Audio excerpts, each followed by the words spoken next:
Welcome back to the channel. Here we are today with another edition of my desk setup accessories series of videos. It's not an official series on the channel, but I've been doing a lot of these types of videos in the last couple months, so I guess it is. I too am a fan of these types of videos from other creators on the platform, and I think I got some new items in here that haven't been presented too much, at least that I haven't seen myself. We've got a couple keyboard related items, some cool audio products, and a high quality lamp. In fact, we'll start with the latter, so let's not waste any more time and jump right in. So yeah, first accessory we have today is a reading lamp from BenQ. That doesn't sound like a desk setup accessory, but you may know BenQ for their monitors and their monitor lamps. In fact, I'm pretty sure that they set the monitor lamp trend initially, and then all other companies followed suit with their own version. This e-reading lamp may be a complement to a monitor lamp or its full replacement if you don't like the former, as it possesses similar qualities. With its convex lighting surface, it actually lights up a wide area under it. It can be positioned exactly where you need it with its arm and ball joint head. It also features intensity and temperature adjustments, meaning you can dial in the brightness and the shade of white you desire, from a bluish white to a cozy yellow tint. These controls are available with the dial at the top of the lamp, and then it can be turned on and off by simply touching the chrome ring attached to the head. This lamp isn't cheap, but the light quality it outputs and its build quality are simply outstanding. In fact, it's pretty much all metal, and the joints are super stiff so the lamp stays where you leave it, and it comes with an incredibly heavy base to make sure it doesn't move around. But here, with this setup, I went with the desk lamp accessory, which cuts the base's footprint immensely while still keeping it in place.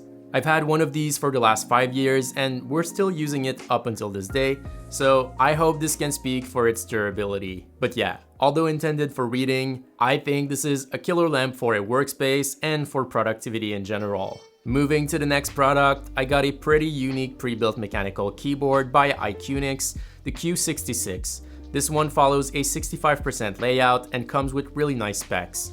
First, this unit here is the Summer Tour variant with this bluish and beige theme, but it comes in other colorways and will also be offered as a more premium full aluminum DIY kit too. This one is plastic but still feels good in hands. Its design is also pretty cool with the wider chin and the accent piece that follows the shape of the case. It features PBT double shot keycaps with subtle legends for a super clean look, is offered with or without RGB LEDs, and with 6 switch options from TTC and Cherry. If none of them match your preference, you'll be glad to know the keyboard is hot swap in a south-facing orientation. It's also worth highlighting that this keyboard has a gasket mount design, although the plate assembly doesn't move much. Finally, apart from connecting via USB-C, it also supports Bluetooth and a 2.4 GHz wireless connection with a dongle, the latter improving response times and being acceptable for casual gaming or heavy productivity use. From my test, the 2.4 GHz connection was very solid and didn't result in missed keystrokes. Its only downside is that it uses Coster style stabilizers, and these aren't as easy to play with compared to Cherry style stabs, but at least they're tuned pretty okay out of the box.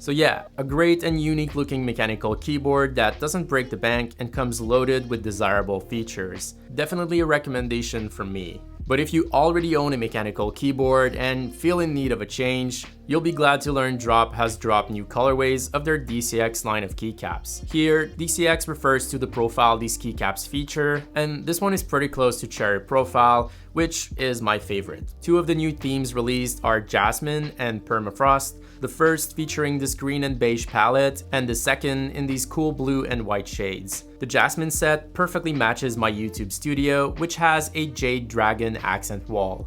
I installed these on my Maja V2 Alice style keyboard from KBD Fans with a matching USB-C cable, and I think these are a perfect fit together. That's also a nice perk with these sets, as they're compatible with a wide range of layouts, including Ergo, 65%, 75%, 10 keyless, full-size keyboards, and likely more. The permafrost set, on the other hand, will look great on any all-white keyboard, such as my Tofu 60 in E-White. Not only these sets are compatible with a bunch of layouts, but their build quality is way up there. These are made from ABS with precisely double-shot legends. Not only these are sharp, but they're also consistent across keys.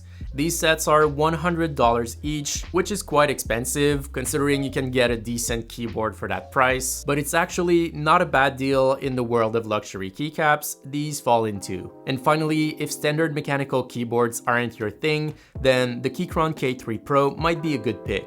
It has similar specs to high-end mechanical keyboards, including double-shot PBT keycaps, VIA support, hot swap switches, and a detachable USB-C cable, but it comes in a low-profile form factor. The top shell is aluminum for a lightweight but sturdy construction, and this K3 Pro features a 75% layout with dedicated arrows and function keys. There are two switches at the back, one to switch between the wired and Bluetooth 5.1 modes with up to 3 devices, and the other one to switch between the Mac and Windows base layers. As yes, like I said earlier, the K3 Pro features VIA support, meaning you can remap all the keys as you so desire on both Mac and Windows, and with 2 base layers that can be alternated on the fly with that switch. That's some wild stuff, and it's likely one of the only low-profile mechs with this level of customizability. The keycaps are pretty solid for the price and will last long due to their manufacturing process, but they can also be swapped for standard keycaps now that Keychron uses standard stabilizer width. Keep in mind that full height keycaps will bottom out on the plate, but still, I like this level of flexibility.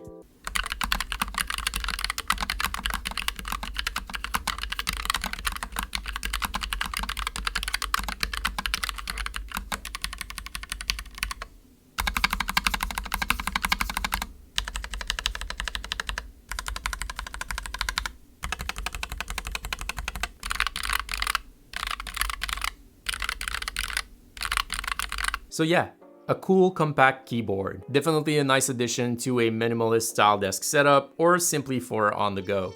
Now we're moving away from keyboard related products and diving into audio products. So next up is a pair of noise cancelling headphones that pack a punch. These are the WH950NB over-the-ear wireless headphones by Edifier.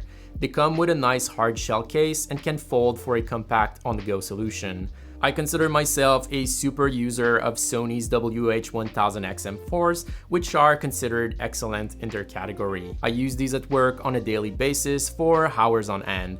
I was surprised at how close the WH950NBs were sound-wise, considering they're much more affordable. They have a bit more mid-bass than the Sonys and some sub-bass too, but they're super clear for listening to podcasts or YouTube videos and also sound great for music listening. The noise cancelling tech is also pretty good, but not as much as the Sonys. Still very noticeable and without the unpleasant pressure effect some other headphones have. Physically speaking, these also look pretty nice, although the buttons and ear cups feel like cheaper plastic than what I'm accustomed to, but comfort-wise, these are great and I can wear them for hours without feeling any sort of clamping force. These are Bluetooth 5.3 headphones, and one of the improvements is how quick you can switch between multiple connected devices, which is what I experienced while testing these. Super quick to play something on my phone, pause it, listen to something else on my laptop. They charge via USB-C and last for up to 34 hours with noise cancelling on, which is great. And here's a sound test of the built-in microphones on the Edifier WH950NB headphones. And in comparison, another mic sound test, but with my Sony WH-1000XM4s. So although both don't sound great, I'd argue the Edifier's mics sound a bit better. Again, this was recorded in a sound-treated room, so noise and wind may degrade both headphones' performance in different ways.